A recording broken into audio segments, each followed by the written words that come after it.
Hi friends, welcome to Abhey, a YouTube testing tutorial channel.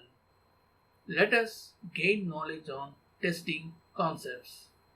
Please subscribe to the channel.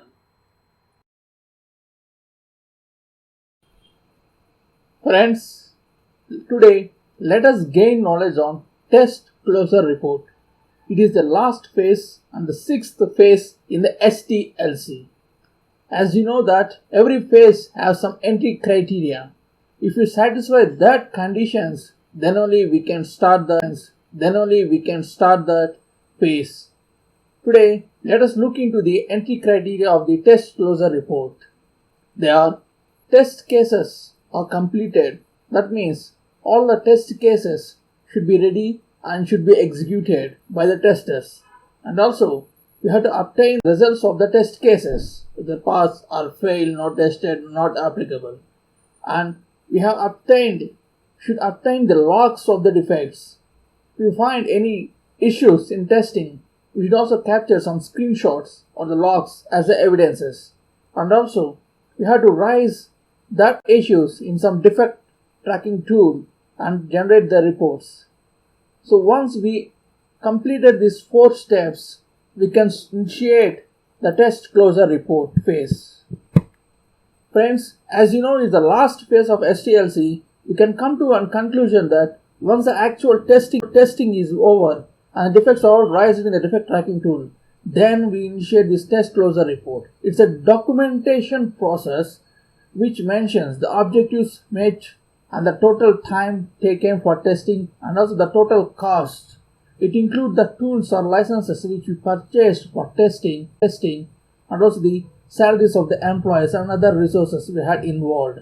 And also the test coverages, how many test cases we had designed, how many test cases got executed, how many were passed or failed. And also the bugs, errors found are maintained in the document. The test closure activities ensure that all errors are documented in a report and resolved. That means whatever these issues we found, the testers have found, developers have resolved and it's closed. It also helps to take care that these do not get repeated in the future. For example, if you do a project in the banking sector, you found some issues. We have documented the issues in our report so that when we take another bank project, we will take care in such a way that these issues will not get repeated once again. This is the advantages of the test closure report and also advantages of documentation process. The test closure helps to evaluate the testing process. It also helps in analysis of the lessons learned for testing as well as development. By this document, we can analyze and improve our testing skills or the way we test and the procedure we follow. Friends, the deliverables or the exit criteria of the phase to end the phase is the test closure report has been delivered to the client and the report has been approved as well as signed off officially by the client. That means when you prepare the document, test report document, that we have to forward to the client and the client had gone through that and he had to approve by signing on the document. Then only we can meet the exit criteria and close this test closure report phase, and also we can close this.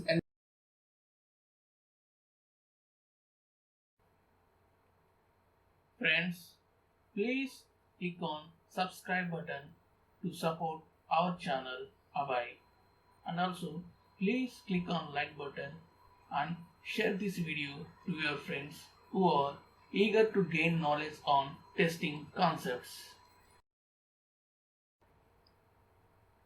Friends, I heartfully thank you for your valuable support to our Abhey, a YouTube testing tutorial channel. I hope it will continue forever.